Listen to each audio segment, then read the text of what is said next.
Boa noite a todos. Boa noite. Satisfação renovada de revê-los, né? E felizmente nós temos aqui esta noite a companhia do nosso querido irmão, que tanto tempo tem trabalhado e fazia muito tempo, na verdade. Fazia. Eu estava escondido da pandemia.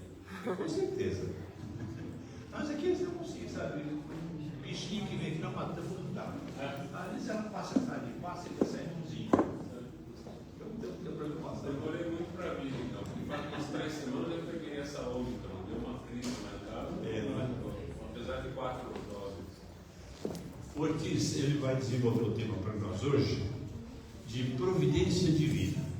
E pelo que eu conheço há tanto tempo, é um orador excelente, um expositor de doutrina muito bom. Tenho certeza que vocês vão gostar e muito, tá?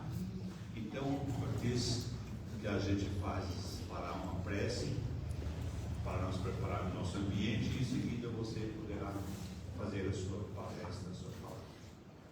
Gostaria de pedir então a atenção de todos para que nós voltássemos o nosso sentimento, nosso pensamento para Jesus, pedindo a Ele que a sua bênção esteja conosco esta noite, e em especial sobre o nosso irmão Ortiz, que é o nosso palestrante. Permita, Senhor, que tudo transcorra em perfeita paz e harmonia. Abençoa, Senhor, aquelas pessoas que aqui estão participando desse trabalho, dessa reunião, em que nós procuramos juntar as nossas vontades, os nossos pensamentos, o nosso desejo intenso, para que a paz reine em todos os lugares. Abençoa, Senhor, a nossa reunião e abençoa também a palavra do nosso irmão Ortiz. Ortiz, por favor, esteja à vontade. Obrigado, então, pela generosa introdução, Omega. É uma satisfação voltar a essa casa. Sempre que posso, eu venho mesmo, porque eu gosto de estar aqui. E é muito gratificante sempre quando a gente pode encontrar uma plateia que está interessada no que a gente tem para dizer. E o que a gente tem para dizer é sempre, na medida do possível, instigante para todos nós, para que a gente se ponha a pensar sempre a respeito da vida, dos desafios, da razão de ser desses desafios, né? Então, num estágio evolutivo como o que nós vivemos agora, todo tempo é tempo de mudança. Qualquer hora é hora para mudar. E às vezes, muitas vezes, poucas vezes, a gente se dispõe a fazer essas mudanças por iniciativa própria.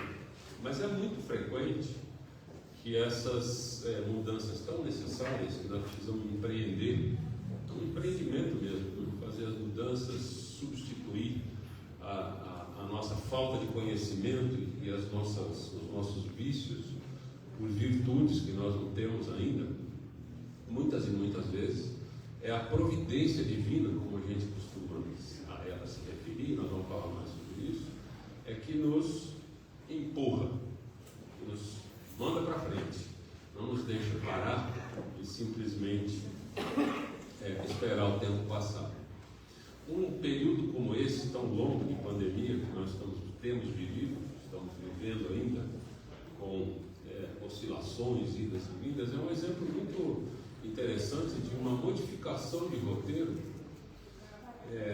que nós coletivamente no planeta fomos compelidos a fazer modificações, mudanças que nos permitissem manter a vida.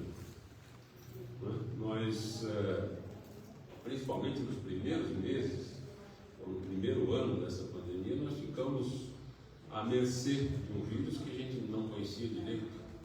Bem, a gente, eu quero dizer, a humanidade, a ciência humana, né, que foi capaz de desenvolver tantas coisas magníficas, maravilhosas até, e foi capaz de desenvolver em tempo recorde antídotos, ainda que não completos, mas antídotos que nos permitissem preservar a vida. E nós somos espíritos resilientes, né? Nós somos resistentes mesmo. Eu gosto sempre de lembrar que há 200.000 anos foi a época da última glaciação na Terra. A Terra ficou coberta de gelo, muito frio, mas não tinha cobertor, não tinha pele de urso, de outros bichos peludos que a gente podia talvez matar, fatiar, comer e aproveitar a pele para sobreviver, né? E até era um embate bastante difícil, né? Porque eles eram em geral muito maiores do que nós, interessados na nossa carne também. Há 200.000 anos, o Homo sapiens sapiens, que somos nós, foi a única espécie humanoide que sobreviveu à glaciação. Porque nós somos espertos, nós somos resilientes, nós somos teimosos, nós somos obstinados pela vida, e isso faz toda a diferença, né? Nas obras básicas, Kardec trata mais de uma vez sobre a providência divina, o papel dessas iniciativas de Deus através dos seus prepostos para nos impulsionar adiante. Eu tenho aqui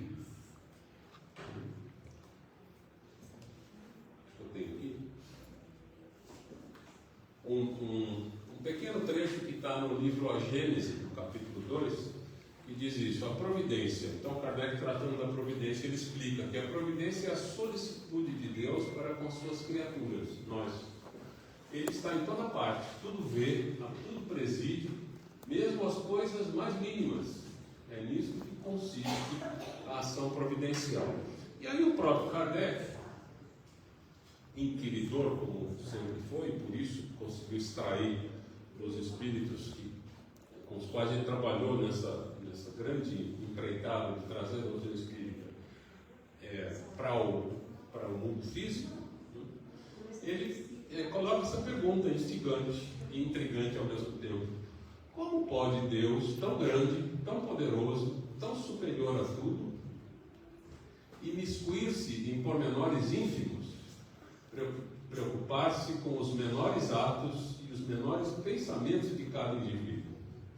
E isso é assim mesmo que a gente pensa, né?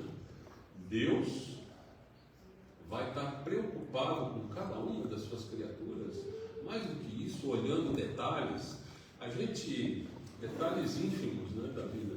A gente se habituou, nós na verdade participamos, direto ou indiretamente, todos nós, da criação e do desenvolvimento de várias religiões que ainda subsistem aqui no nosso planeta.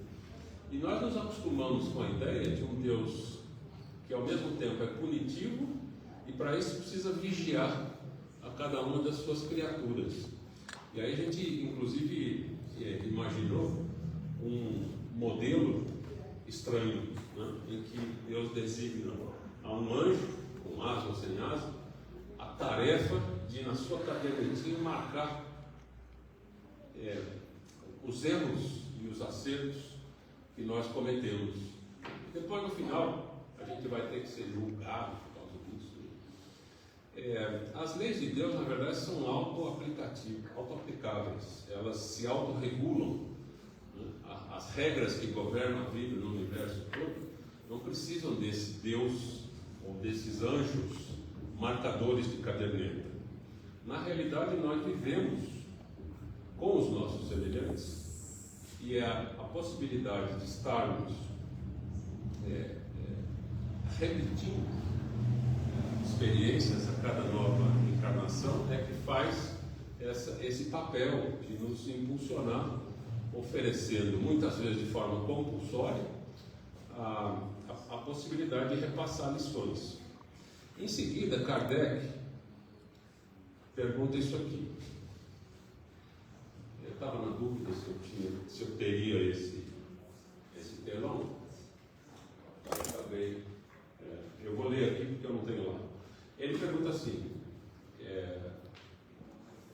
eu já li a pergunta, né? Como pode Deus, etc.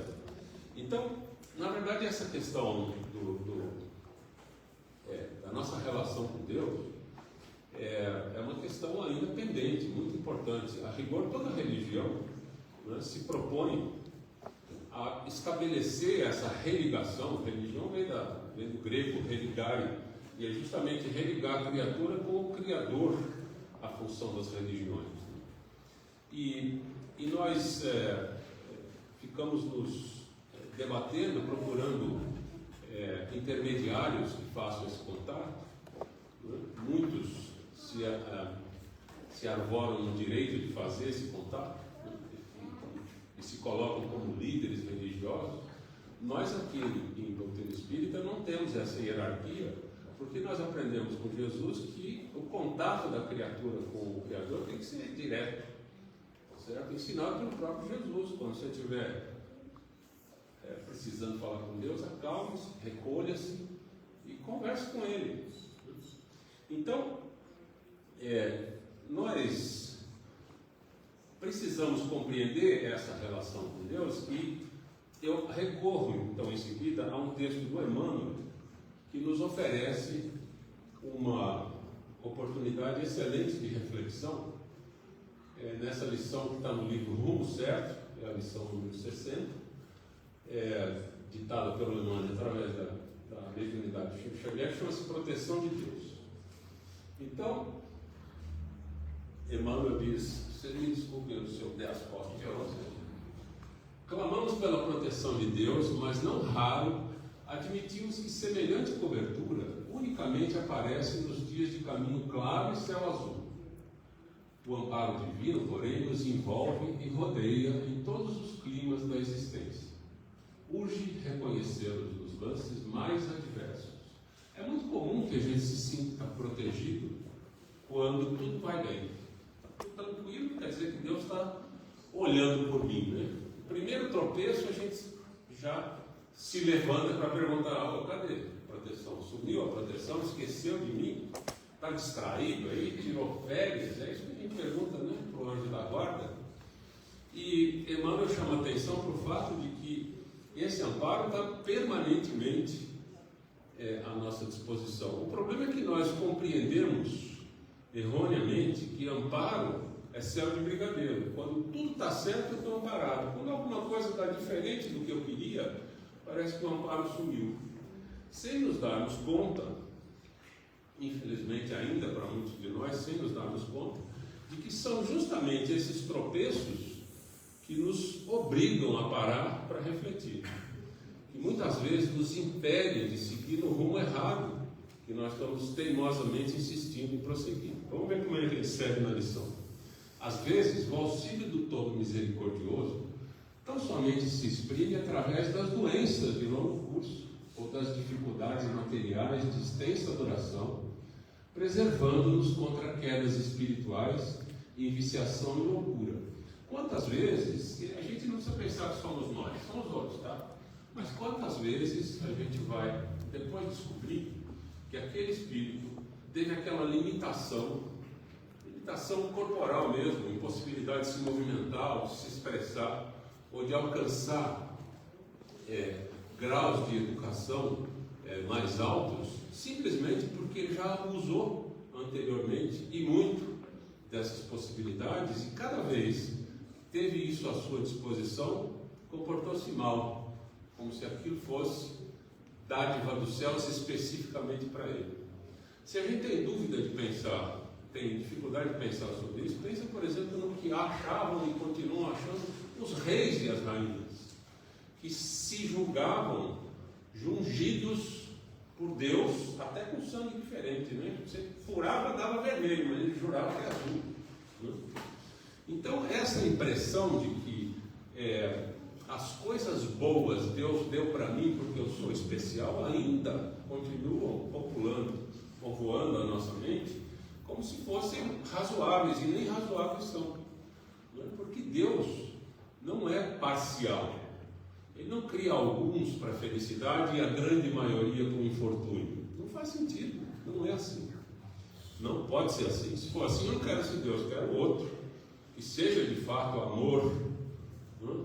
Inteligência plena, sabedoria completa, que seja justiça, que seja capaz de olhar de fato para as suas criaturas, os seus filhos, cada um tão bom quanto qualquer outro.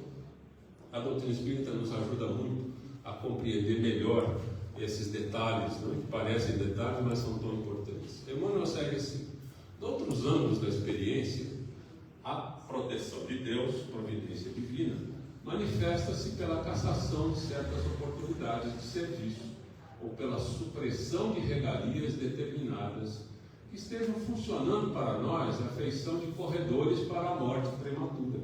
Quantas vezes os abusos fazem justamente isso, né? Aceleram o desgaste do corpo, propiciam a aquisição de doenças que podem ser mortais, e nós, de forma imprevidente, nos enfiamos nessa achando que estamos gozando a vida. Proteção de Deus, por isso mesmo, é também o sonho que não se realiza, a esperança adiada, o ideal insatisfeito, a prova repentina ou o transe aflitivo que nos colhe de assalto. Tudo isso aqui a gente ia dizer: Deus esqueceu de mim. É o que a gente costuma dizer diante dessas circunstâncias que ele vai listando aí. No entanto, ele começa dizendo isso: proteção de Deus, por isso mesmo, é também o sonho que não se realiza, para que a gente acorde do sonho. Quantas vezes a gente precisa ser acordado do sonho e tratar de viver a vida real?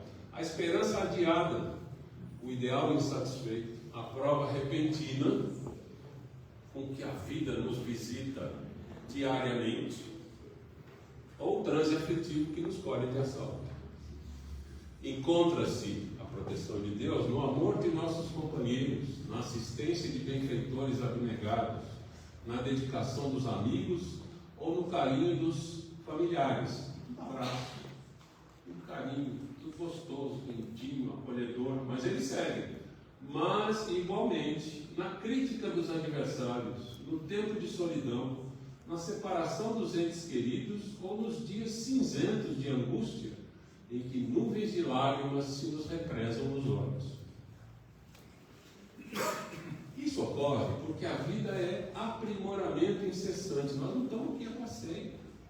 A nossa tarefa como espíritos encarnados não é satisfazer outros espíritos ou o nosso ego, mas é aproveitar oportunidades renovadas com uma nova identidade, com uma nova família, com condições em geral diferentes das da encarnação anterior, mas momentaneamente, pelo menos, esquecendo-nos de todas as dificuldades que nós mesmos criamos para nós e para os outros, como um ex-presidiário que sai da cadeia para a vida com uma cara nova, com uma roupa nova, com uma identidade nova, com um nome novo, com uma personalidade a ser reconstruída.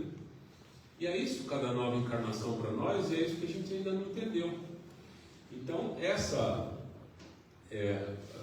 esse comentário do Emmanuel vem bem a calhar para a gente se lembrar de que a vida é aprimoramento incessante até o dia da perfeição, até o dia que a gente vai se tornar anjo sem asa. Porque anjo não tem asa, né? Alguém inventou que anjo tem asa? Não precisa de asa. O espírito pode volitar, desprovido de corpo material, não precisa de asas para volitar, para voar de um lado para o outro. Mas, de qualquer maneira, isso porque nós fomos criados simples e ignorantes, ou seja, desconhecendo absolutamente tudo, mas destinados à perfeição. Todos nós. Então, a angelitude ou perfeição é o destino de todos. E como é que a gente vai chegar lá, a partir da mais absoluta ignorância? Vivendo. E a gente vive uns contra os outros, não é? Nos agredindo, nos defendendo, tratando de preservar a vida. Como lá na glaciação, nós continuamos ainda hoje. A glaciação a que eu me referi agora, né? Porque a gente precisava sobreviver não apenas às feras que queríamos comer, mas também ao tempo insuportável. A temperatura do corpo humano não pode ficar muito abaixo de 35, nem muito acima de 42. A gente morre, a vida é muito frágil no corpo. O intervalo de temperatura que o nosso corpo é capaz de sobreviver é muito estreito.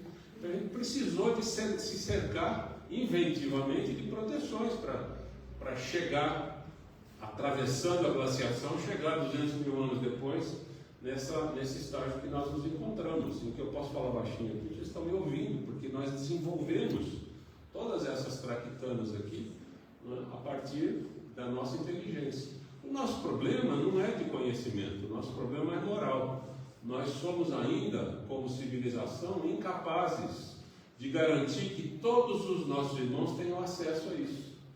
Poucos de nós temos. E muitas vezes nós escondemos, guardamos para nós mesmos, como se a gente tivesse o direito do sangue azul. Né?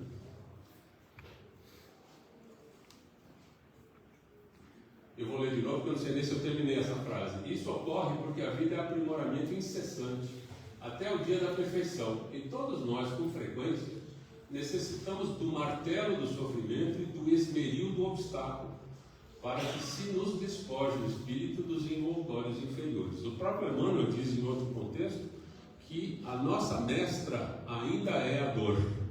Nós só mudamos o rumo quando a dor nos visita.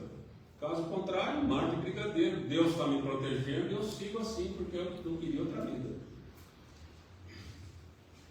Pensa nisso, recomendo aí. E toda vez que te sacrifiques ou lutes de consciência tranquila, ou toda vez que te aflijas e chores, sem a sombra da culpa, regozija-te e espera o melhor, porque a dor, tanto quanto a alegria, são recursos da proteção de Deus, impulsionando-te o coração para a luz das bênçãos eternas. Essa é uma maneira muito diferente de compreender os desafios da vida em relação a que a maioria de nós, nossos irmãos encarnados e desencarnados, no nosso estágio atual, entende pela vida. Nós estamos de fato despreparados, e a doutrina espírita vem nos ajudar enormemente, despreparados para compreender a vida sob essa ótica de que a Terra e a internação no corpo físico, a cada nova reencarnação, é como um educandário, mas é também, simultaneamente, um hospital, ou uma casa de recuperação. Nós estamos todos desafiados a conhecermos-nos intimamente, entendendo quais são de fato as nossas inclinações inadequadas, quais são os nossos vícios, e por isso, né, a partir daí, tratarmos de trabalhar na melhoria do nosso próprio ser, na compreensão das diferenças como intrínsecas, naturais da nossa humanidade. Né? Nós vivemos em conflito, mas é tempo de modificar isso. Nós vivemos naturalmente contra os outros, como eu acabei de dizer, porque essa era a solução adequada para a gente sair do comodismo. Né? Outros nos cutucam, a gente cutuca de volta e vai um impulsionando o outro a não ficar parado, ainda que seja por estar bravo, né? Por estar odiando. Mas nós aprendemos com Jesus que toda a lei e os profetas, como ele se referiu, se resume a 2 mandamentos, ou 2 grandes máximas. Uma delas é reconhecer o Criador como diferente das criaturas, amar a Deus sobre todas as coisas. Essa a gente tira de letra, não é mais fácil compreender. Mas a segunda, que ele diz, fecha o ciclo e encerra, como ele dizia para os contemporâneos que o seguiam naquele momento, encerra a lei e os profetas, para quem seguia o Velho Testamento, isso significava toda a lei está aí incluída. A segunda é amar ao próximo como a si mesmo. Então, amar ao próximo como a si mesmo, mas qual próximo? Sempre tem um que pergunta, quem é o próximo? Nós perguntamos, quem é o próximo? Qualquer próximo, qualquer um, qualquer outro que não seja o mesmo, é meu próximo. É meu irmão. Como é que eu vou fazer para amar um assassino, um delinquente? Alguém que vive matando com naturalidade? Então é óbvio que o sentido de amar é muito diferente desse que a gente está imaginando. Você vai sair abraçando e dando beijo. Mas é compreender, pelo menos no estágio inicial, que as criaturas encontram-se, cada uma, em seu próprio estágio de desenvolvimento.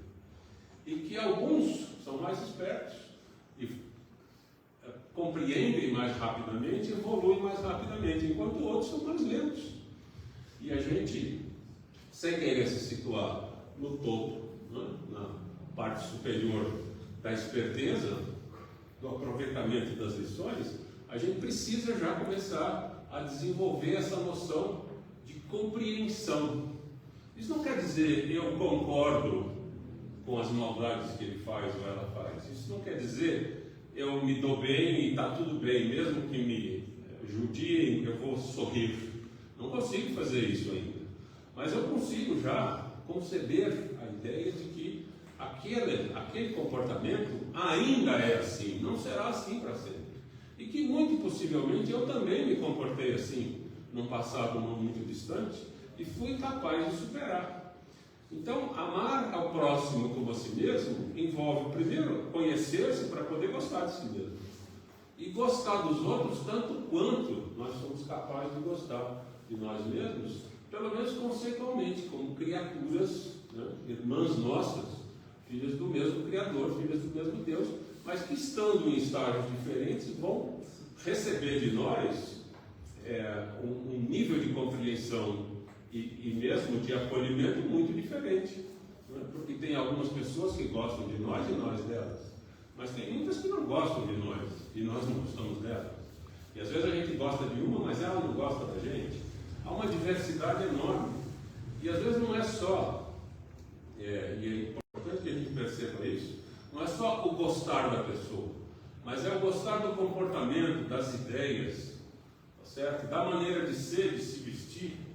A gente implica com tudo, com a cor da pele, com o gosto, né, que a criatura possa ter em termos dos seus amores, das suas relações. Mas isso é um problema deles. Nós precisamos lidar com os nossos problemas, aprender a lidar com os nossos problemas e deixar que cada um possa oportunamente ir lidando com os seus. Esse é um passo fundamental para que a gente aprenda a lidar com as diferenças. O mundo, a Terra, que tem mais de 20 bilhões de espíritos, 8 bilhões estamos encarnados. Os outros estão na erraticidade esperando uma chance para voltar. E esse ciclo é permanente. Vai gente desencarnando e gente reencarnando. Mas esses 20 e poucos bilhões de espíritos, somos todos diferentes. Alguns menos diferentes, outros mais diferentes, formando pequenos blocos, pequenos núcleos, aglomerações. É só a gente olhar para as nossas próprias relações e nós vamos reconhecer como as pessoas são diferentes, não é? E que a gente é capaz de gostar de gente que, se olhar só pelas aparências, você não gostaria, mas você já conviveu com ela e entendeu como ela é. Mas ela se veste meio estranha, né? Ela tem uns gostos meio não sei o quê, né? Então, devagarinho, nós somos capazes de superar isso. E é muito importante que a gente tenha essa atitude no cotidiano, no dia a dia, diante da vida real. Porque as pessoas reais são assim, elas são em geral diferentes de nós, pensam de forma diferente e nem por isso nós vamos continuar jogando pedra. Paramos com isso, não vamos mais jogar pedra. Agora nós precisamos trabalhar intimamente para compreender essa diversidade e ser capaz de conviver com ela. Porque o nosso objetivo tem que ser compreender melhor, mais profundamente, a nossa realidade de espíritos imortais. E como cidadãos encarnados, na nossa coletividade, na sociedade, nós queremos ser gente de bem, viver de acordo com a lei. Como espíritos, nós precisamos ter a mesma atitude, entender quais são as leis, o que é a vontade do Pai. A vontade do Pai são as leis que governam a vida em todos os recantos do universo. Nós conhecemos isso. O caminho para isso foi dado, as senhas, as dicas, toda a informação está nos Evangelhos. É Jesus que nos oferece isso. Ele veio, inclusive, especificamente para nos oferecer essa janelinha, né, para a vida mais ampla, de modo que a gente possa olhar através e compreender a imensidão do universo e, mais do que isso, compreender quais são as vontades do Pai. Como é que a gente faz, como a gente deve viver para ser de fato cidadãos dentro da lei, cidadãos cósmicos, universais, mas dentro da lei. Para isso precisa compreender a lei. Por isso que nós estudamos o Evangelho. Nós queremos entender o que é que Deus propõe para nós, e é Jesus que nos informa disso. A gente pergunta para o Google tudo, mas se você quer saber sobre a vida espiritual, pergunta para o Evangelho. Essa é a fonte certa. Eu pergunto para o Google também. Muitas vezes a gente precisa dele, mas a gente precisa ter discernimento, porque o Google oferece milhares de respostas. Nem sempre a primeira ou a segunda são as melhores. Você precisa decidir o que vai fazer com aquela informação, né? Lembrando-se de Paulo de Tarso, de tudo que me é lícito, portanto eu posso fazer sem ser processado nem preso, nem tudo me convém, porque o que me convém, né? o que me serve, o que eu posso fazer como indivíduo encarnado, muitas vezes vai me causar problemas de longa duração como espírito eterno. Então esse discernimento é que nos compete desenvolver individualmente, e é buscando compreender melhor o Evangelho é que nós vamos encontrar as respostas que nós estamos procurando. A providência divina está sempre pronta a nos colocar no rumo certo. Se o rumo certo não parece o rumo que você queria, para e pensa, provavelmente você estava indo na direção errada. Esse é o recado que eu queria trazer, porque é como eu encaro a providência divina, e penso que todos nós, por favor, não acreditem em mim sem pensar. Não é isso. A função do palestrante espírita não é dizer quais são as regras, mas provocar os seus irmãos para que a gente possa pensar a respeito e chegar às nossas próprias conclusões, que é o que mais importa.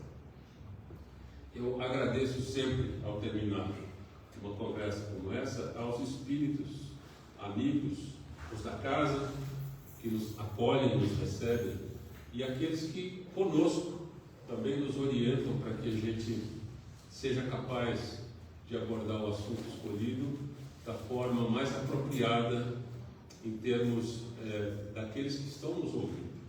Eu espero que possa ter sido, como eu sempre pretendo ser nessa função autoimposta de divulgador da doutrina espírita, que eu possa ter sido um porta-voz adequado da mensagem que a espiritualidade tinha para todos nós.